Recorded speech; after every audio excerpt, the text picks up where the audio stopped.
laki-laki ke masjid dan perempuan tidak memungkinkan karena alasan yang ma'dzur syar'an, ya, ditoleransi oleh syariat, itu tunaikan di rumah dan nilainya sama dengan laki-laki yang ke masjid.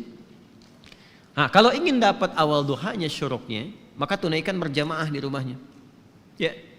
Misal dengan asisten rumah tangga atau ada anak yang nggak ke masjid, misalnya yang perempuan, sama-sama lakukan di rumah. Nanti ada 3 keadaan perempuan yang tidak memungkinkan untuk ke masjid boleh di rumah.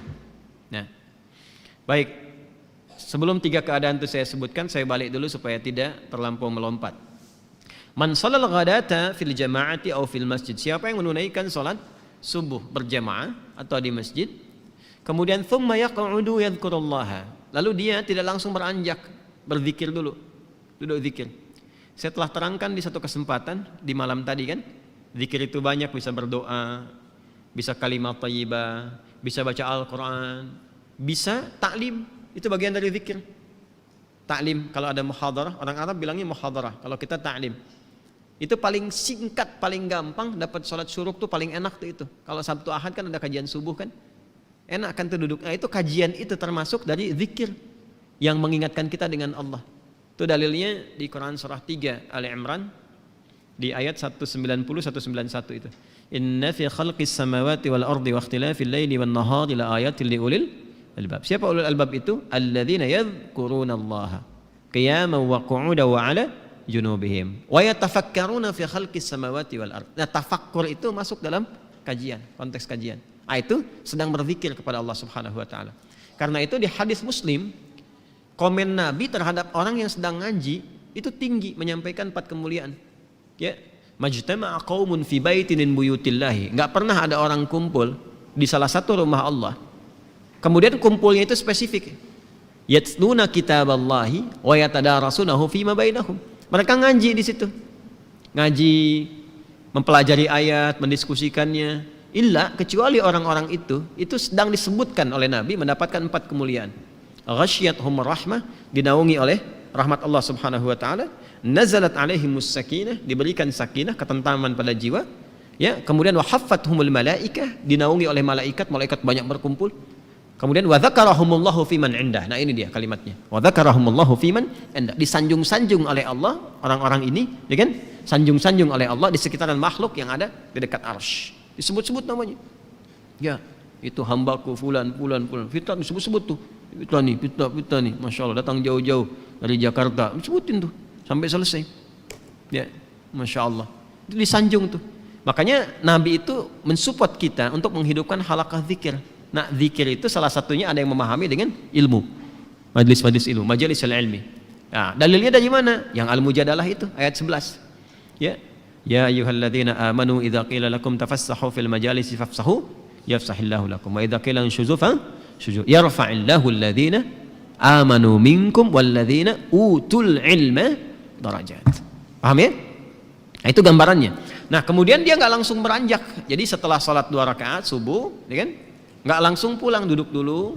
Ada yang ngaji, ada yang ikut taklim, ada yang tilawah, ada yang ngulang hafalan. Nah, sampai tiba bidayatul duha, awal duha. Awal duha itu disebut dengan syuruk itu.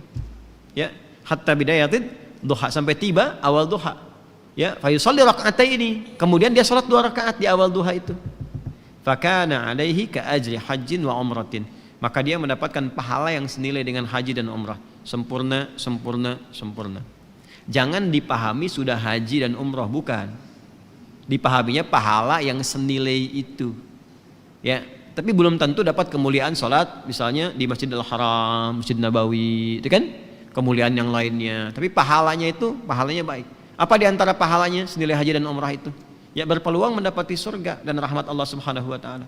Berpeluang merubah perilaku jadi lebih baik. Kan birrun itu adalah perubahan dari sifat kurang baik menjadi baik. Ketika melekat pada pelakunya disebut mabrur. Makanya di situ disebutkan haji mabrur, haji yang merubah perilaku seseorang menjadi baik. Nah, di antara jalan kalau belum bisa mampu haji atau umrah, konsisten salat syuruk itu awal duha. Kalau orang terbiasa salat syuruk, manfaat utamanya ya itu bisa merubah perilakunya jadi lebih baik. Itu yang dimaksudkan. Jelas? Makanya didapatkan pahala senilai haji dan umrah. Dan itu mahal sekali. Ini awal duha. Pertengahan duha Itu berlangsung, kalau sekarang tariklah waktunya 1 jam dari sholat subuh, ya 1 jam lah, kurang lebih 1 jam paling cepat. Jadi kalau subuh 4:30, awal duhanya tuh awal syuruk jam berapa? 5:30, ya. Atau kalau mau garis aman kadang ada yang nambah 15 menit lagi, ada yang nambah 1,5 jam gitu ya, nggak ada masalah. Sampai matahari mulai naik sekitar jam 7:30, jam 8 lah, 7:30 sampai jam 8. Nah itu sudah pertengahan duha. Kalau dikonversi ke jam sekarang, zuhurnya jam 12 kurang, ya sampai jam 10:30 lah pertengahan duha itu.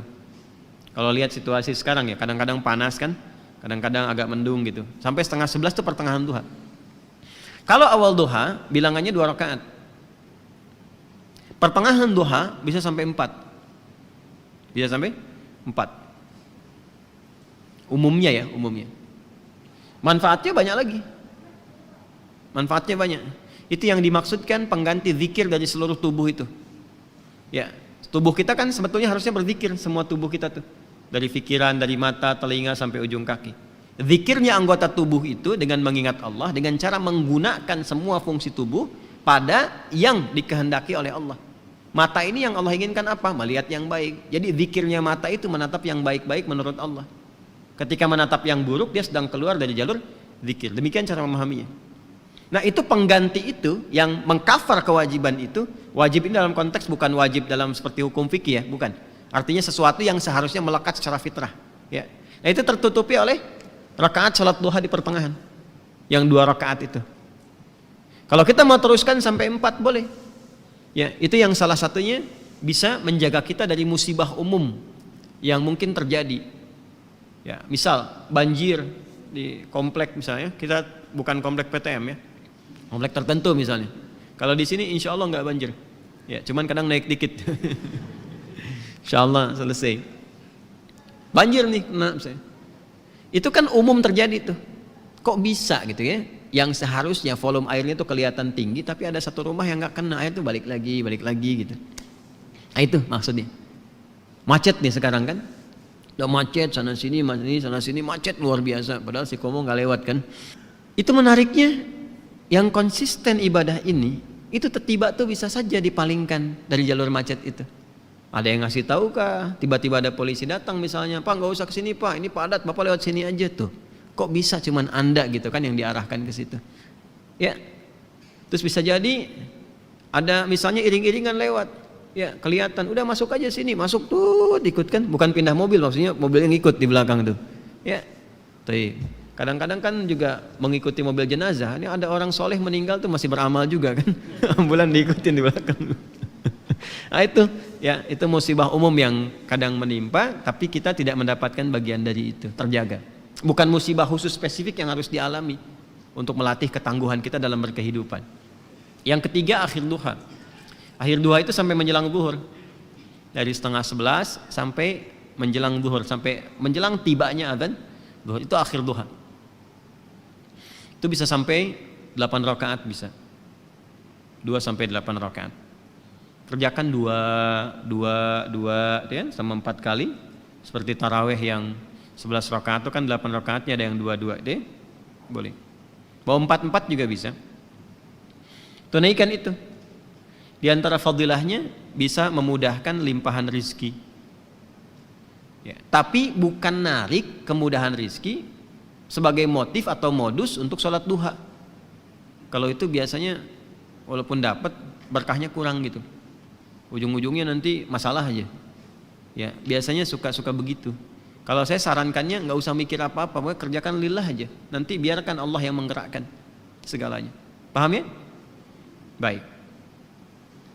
Boleh nggak dikerjakan berjamaah sholat duha? Sifatnya sebetulnya sendirian. Tapi pernah ada kasus Nabi sedang sholat duha, terus beberapa di belakang ikut makmum ke Nabi, dan Nabi tidak menegur dan tidak memberi kode, diteruskan sampai selesai. Maka ulama kemudian melihat itu sebagai salah satu landasan dibolehkannya dalam keadaan tertentu ya duha itu dilakukan berjamaah. Contohnya apa? Anak-anak sekolah ya kan pengen diajarin sholat duha, dipraktekin boleh, ustadz yang imamin, anak-anak di belakang jadi makmum, boleh, sah. Ayah ingin melatih di rumah duha kepada anak-anak dan istri misalnya kan, untuk membiasakan, dilatih berjamaah dulu, itu boleh Dalilnya yang tadi yang digunakan. Itu nggak ada perbedaan pendapat loh. Jadi kalau Anda maksa sendiri berbeda, Anda yang berbeda sendiri. Ya. Awas. Jadi ngajinya disempurnakan. Ada. Tapi bukan berarti menjadi kebiasaan yang dilestarikan dalam konteks ini terus sehingga seakan-akan menjadi itu tradisi untuk berjamaah, bukan itu. Ya.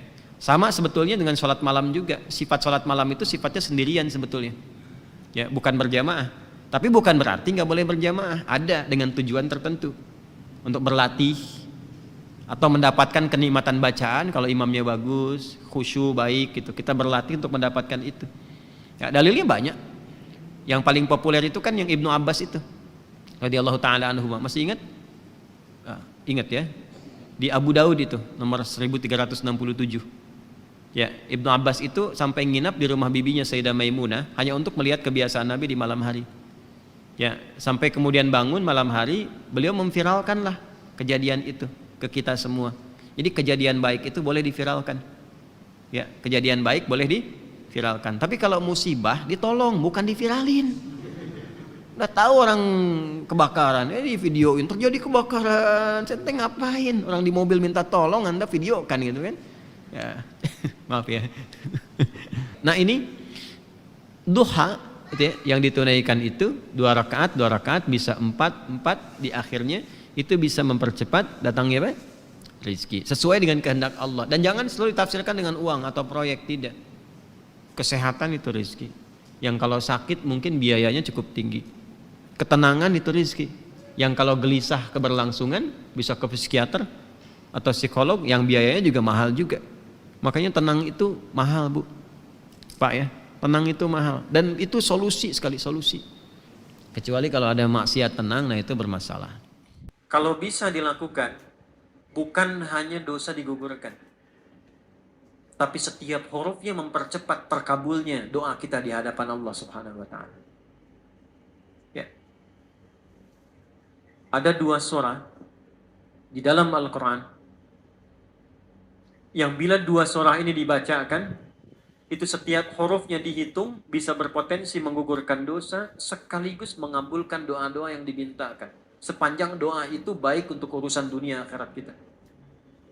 Kalau salah satu kurang baik diperbaiki oleh Allah. Misal dunia baik tapi akhirat tidak, maka diperbaiki oleh Allah kepada yang lebih baik. Surat pertama Al-Fatihah, surah kedua Al-Baqarah. Sebelum doa baca tuh Al-Fatihah sama Al-Baqarah. Tapi Al-Baqarahnya tidak dari ayat yang pertama. Kepanjangan. Cukupkan di ayat 285 sampai ayat 286, 2 ayat terakhir. Hadisnya sahih. Kalau mau dikuatkan biasanya banyak ulama memasukkan ayat 284. Ada yang sudah masuk ke dalam Ka'bah di sini? Ini informasi saja. Dan 3 ayat ini, Al-Baqarah 284, 285, 286, itu ayat yang dituliskan di dinding Ka'bah. Itu yang saat berhala dikeluarkan, gambar-gambar dihapus, syair-syair diganti dengan ayat Quran, sehingga jadi kain kiswah Ka'bah di luar. Itu ada sejarahnya. Yang di dalam pun dihiasi dengan hiasan ayat Al-Quran. Di antara yang dituliskan itu Al-Baqarah ayat 284, 285, 286. Intinya di 285 dan 286-nya. Tadi rakaat pertama yang saya bacakan dalam salat Isya. Hadisnya sahih. Itu spesial malaikat Jibril turun kepada Nabi Muhammad SAW mengabarkan kabar gembira siapa yang membiasakan membaca Al-Fatihah. Ya, kemudian 2 ayat terakhir di Al-Baqarah dari amanar rasulu sampai fangsurna 'alal qaumil kafirin, tidaklah dia membacakan itu kecuali setiap hurufnya dijaminkan mengabulkan doa-doa yang dia mohonkan sepanjang benar doanya dan tidak diselimuti maksiat. Ini maaf ya. Ini saya minta maaf dulu nih. Kalaupun Anda benar doanya khusyuk sampai nangis, tapi ada selimut maksiat dalam permohonan doa itu pengabulannya mental lagi.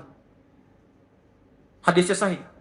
Thumma dzakara rajula yutilu as-safara ash'atha aghdara yamuddu yadayhi ila as-sama' fayaqulu ya rabb ya rabb. Faqala Rasulullah sallallahu alaihi wasallam anna yustajabu lidzalik فمطعمه حرام مشربه حرام ملبسه حرام وغذي بحرام فأنى يستجاب لذلك رواه مسلم. Nabi mengisahkan seorang lelaki menempuh perjalanan jauh. Awas, menempuh perjalanan panjang untuk ketaatan itu mempercepat doa dikabulkan 2 kali lipat dibanding orang biasa. Makanya kalau ada orang mau ke Mekah umrah, mau haji, titip doa. Ada yang mau beasiswa ke Madinah, ke Mekah, ke Al-Azhar, ke Mesir, titip doa. Saya biasanya kalau mau berangkat umrah, Ustaz titip doa, ayo tulis banyak tuh. Nggak saya baca. Saya simpen aja, ntar dekat Ka'bah, ya Allah engkau maha mengetahui. Ya. Mohon kabulkan semua doa-doa ya dari teman-teman jamaah yang dititipkan dalam kertas yang telah mereka tuliskan itu. Simple kok, daripada capek kita bacakan satu-satu. Dan alhamdulillah biasanya ya insya Allah terkabul. Insya Allah. Itu perjalanan jauh. Nah orang ini menempuh perjalanan untuk sekedar berdoa. Safar. Ya, safar yang baik.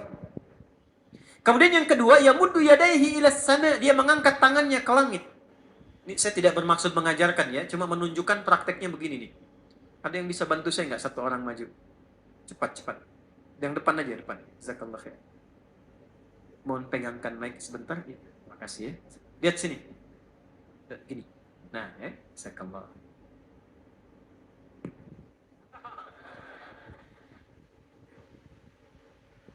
Nah, ya. Ini tangan, lihat telapak 2 ya. Berdoa itu sesuai porsinya dan ikuti caranya Nabi. Kalau doanya formal dalam sholat dan diikat dengan gerakan, jangan kreatif. Ikuti seperti Nabi yang contohkan. Misal dalam sholat, shollu kama ra'aitumuni shollu. Sholatlah seperti kalian melihat aku sholat. Nanti ada 3 posisi atau sampai 4 posisi dalam sholat yang mempercepat terkabulnya doa. Posisi puncaknya sujud. Hadisnya sahih. Inna ma aqrabal abdi min rabbihi wa huwa sajidun fa'akthirud doa. Keadaan terdekat antara hamba dengan Rabbnya adalah saat sujud. Maka perbanyak doa saat sujud. Tangannya posisi sujud begini, menempel. Jadi nggak usah begini. Oke? Begini. Nah ini di luar sholat. Di luar sholat, kalau berdoa, tangan begini. Lihat baik-baik ya. Ini kitabnya agak banyak, bahasanya panjang, saya berikan yang simpelnya saja ya. Baik. Ini kan teman-teman telapak yang kanan, yang kiri ya. Padukan begini. Ya. Lalu setiap Anda kan pasti punya garis yang kanan dengan garis yang kiri.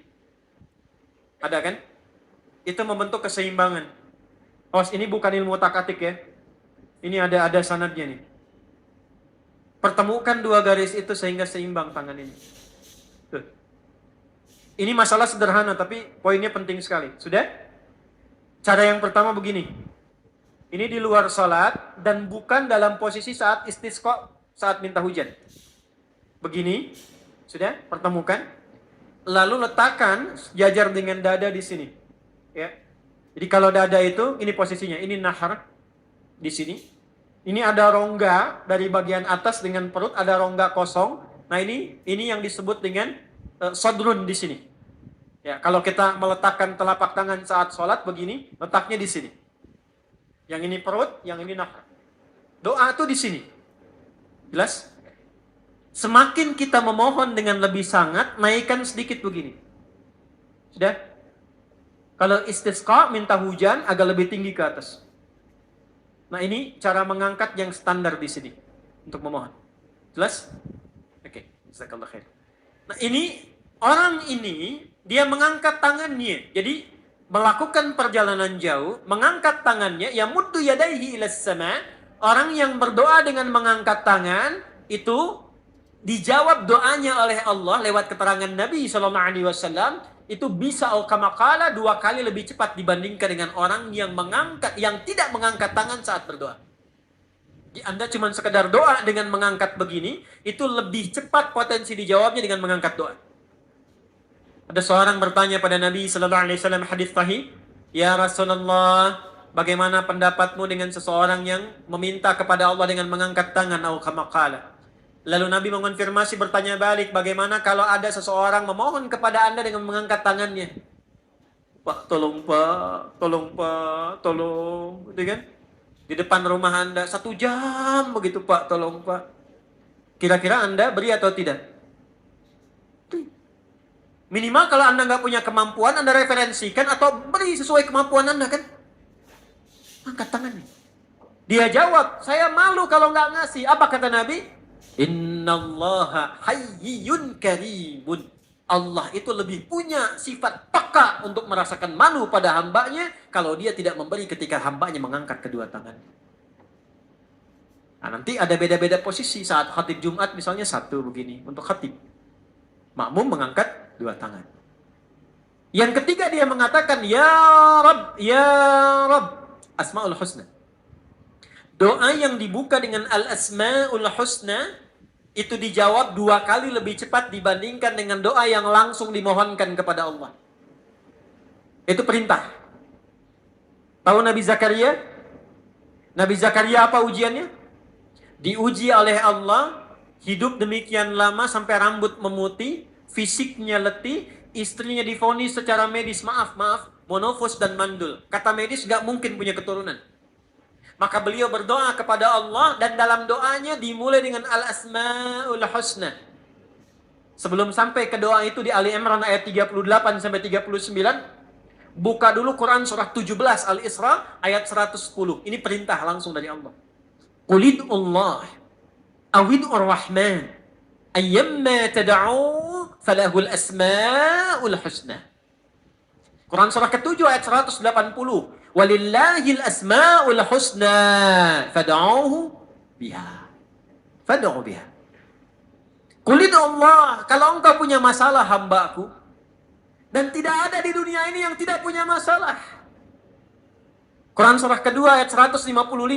Wala nabluwannakum bisyai'. Setiap yang hidup itu, aku pasti akan uji dengan masalah. Itu kata Allah.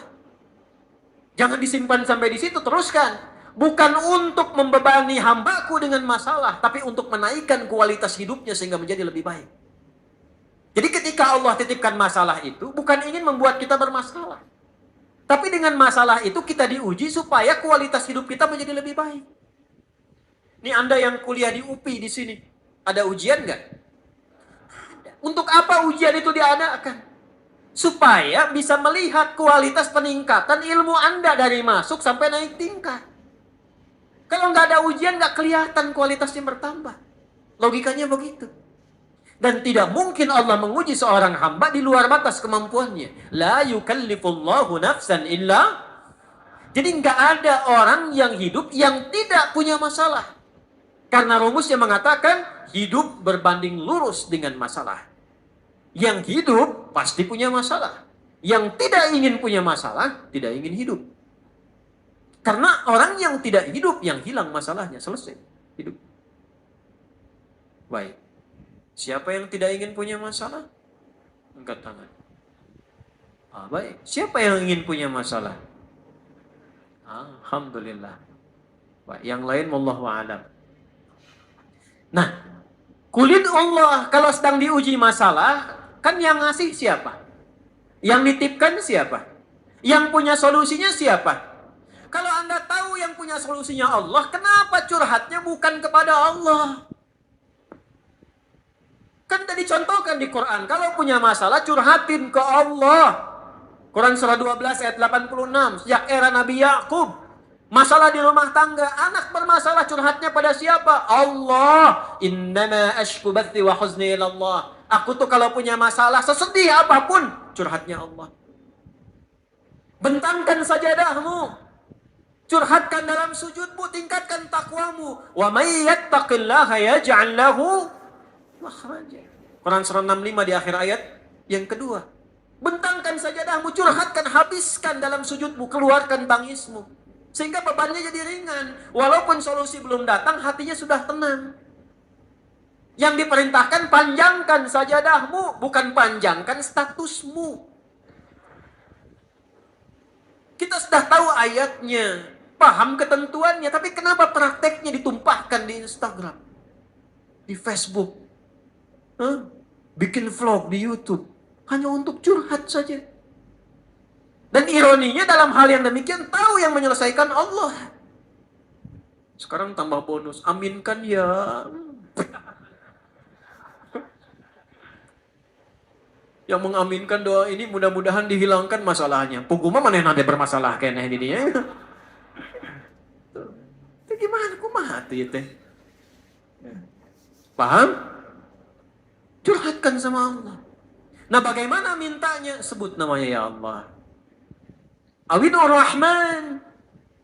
Kalau kita ingin minta lebih cepat, minta dengan kelembutan Ar-Rahman. Rahman itu bisa disebut namanya ya Rahman, bisa cari cara mintanya yang paling lembut, yang menyentuh. Allah senang dengan kalimat yang menyentuh. Misal ya. Kembali ke Nabi Zakaria tadi. Al-Quran surah 3 ayat 38. Hunalika da'a Zakaria rabbah. Qala rabbi habli min ladunka dzurriyyatan thayyibah. Innaka sami'ud du'a. Ya Allah, hamba-hambamu itu telah menghukumi aku dan istriku tak akan mungkin punya keturunan. Sedangkan engkau yang maha pemberi tanpa punya batasan. Mereka mengatakan istriku punya keterbatasan. Maka aku memohon kepadamu yang pemberianmu tak ada batasan. Mohon ya Allah anugerahkan keturunan dari sisimu saja ketika mereka mengatakan tidak mungkin itu punya. Sungguh engkau yang maha mendengar doaku ya Allah. Perhatikan, kalau kepada yang maha mendengar saja tidak terkabulkan, mohon tunjukkan kepadaku saat ini dengan cara apa lagi dan kepada siapa lagi aku mesti memohon. Itu dalam banget. Ya Allah, engkau perintahkan aku berikhtiar mencari kerja, aku lakukan. Engkau perintahkan mengeluarkan keringatku dengan cara yang halal, aku kerjakan ya Allah. Engkau perintahkan aku jauhi yang engkau larang, aku lakukan ya Allah. Sekarang aku telah berikhtiar dari sejak keluar, aku telah menunaikan sholat subuh seperti yang engkau maha mengetahui. Dan menjelang malam aku mengadukan bahkan di rumahmu ya Allah hanya untuk sesuap nasi bagi istri dan anakku dari yang halal itu. Aku telah melakukan apa yang kau perintahkan, aku hanya memohon apa yang telah engkau janjikan. Kalau dengan semua ikhtiar yang aku kerjakan sampai detik aku bersujud di hadapanmu di rumahmu ini belum kau kabulkan, mohon tunjukkan kepadaku di malam ini ya Allah dengan cara apa lagi mesti aku memohon kepadamu.